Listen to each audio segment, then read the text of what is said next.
Hey guys, happy Monday, and we're going to start off our strength work today with some gymnastics bodyweight work. So it's going to start, first part is 4 sets of, do 50% of your max strict handstand push-up. So if you don't know that, just think it's going to be 4 sets for quality, staying a rep or 2 below failure. Okay, so we want to focus on good position, good quality reps.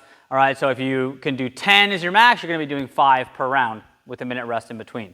All right, a lot of variations for strict handstand push-ups, so I'll go through a couple. One, the most simple, if you've never done it, you're not comfortable getting upside down, is the old seated press, okay? So find a weight that feels moderately challenging and just work on your pressing strength, okay? From there, a lot of people go to a version of the pike hands, or a pike push-up. So it looks like this from the side.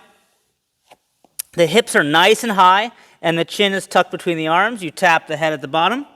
Push back. Notice how my shoulder rocks forward, so at the bottom my head and hands create that triangle position.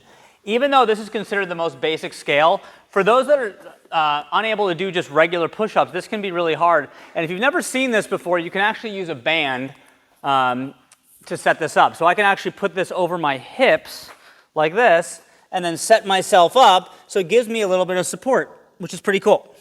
All right, so just wanted to put that out as another way that you can potentially scale the reps. All right, if that floor version is easy, we're going to put our feet up on a bench as the next level. Okay, again, hips are high, head is between the arms, head touches the ground in front of the hands, drives back up to good lockout. Okay, from here we can go to the wall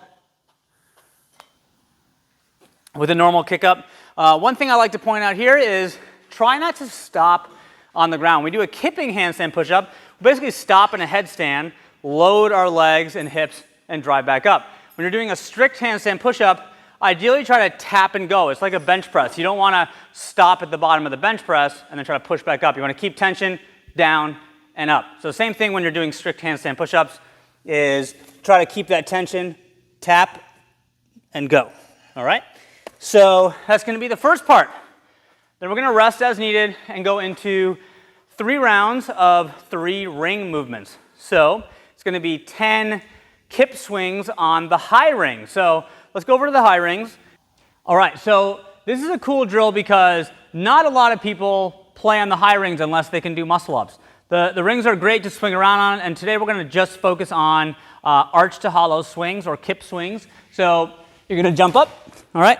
Start in that nice long hollow body position, and you're going to initiate the movement with your shoulders, okay? Remember, the feet are moving to counterbalance what's happening in the upper body, okay? So we're trying to keep our body nice and tight. This is called hollow, when our ribs are down, belly's tight, butt squeezed tight, and then we're going to go into arch, right, when both feet are back.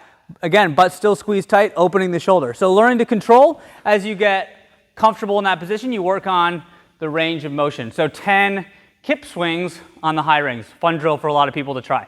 From there, we're going to go to a basic ring drill, which is just going to be ring rows. All right, so ring rows, holding that hollow body position, good range of motion, all the way up, all the way down. I can make this easier if I come up, or harder if I come all the way down, or even place my feet on top of a bench, all right? So this is going to be the hardest position, all right? After 10 ring rows, you're going to finish off the round with 10 to 20 seconds of a ring support hold, just holding the top of the ring. I'm going to grab a band to show you how this can work. So you can use a band to help support your body weight, and if you can see, when I set myself up in support, okay, for the band, I put my foot in, and I'm holding the top, okay? We always talk about in the ring support is turning the hands out or flaring the elbow pits forward. That's that position we want to see. You're pushing up into the rings. You don't want to sink down. You definitely don't want bent elbows where you're turned in like that, okay? So using a small band for a little bit of support, that helps hold the rings into your body and allows you to loosen your body weight and work on position. So it's going to be 3 rounds through those movements. Let's get into conditioning.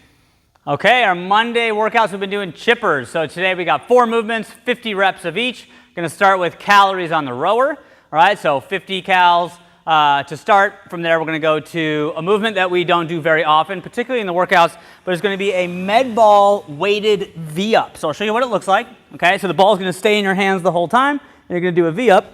Bring the ball and feet together for 50 reps. Okay, now that's hard to do. Okay, so this is going to be a light ball, and for some people, just doing V-ups with proper form with no weight is going to be the way to go. So if it's hard with the ball, just do good V-ups. And here's the basics of a V-up. We want to start the rep with our feet off the ground and that nice hollow position. You don't want to start like this with your back arched and your arms and feet flopped onto the floor. Okay, you want to try to keep tension in your midline, and then you snap up. So try to do a V-up with your legs straight the entire time. And you'll see that's pretty hard to do if you need some strength building in your hip flexors or your core, okay? So that's how I would recommend scaling that versus doing a heavier weight and breaking good form, all right? So from the V-ups, we're gonna go to 50 box jumps, okay? So again, feel free, if you're good at box jumps, feel free to increase the height, but this is gonna be a standard box jump, 2-footed jump, stand on top of the box, you can step down or you can hop down, whatever you'd like, as long as you get that full range of motion. So we put an RX Plus version, but again, feel free to challenge yourself with the height of the box, 50 good reps.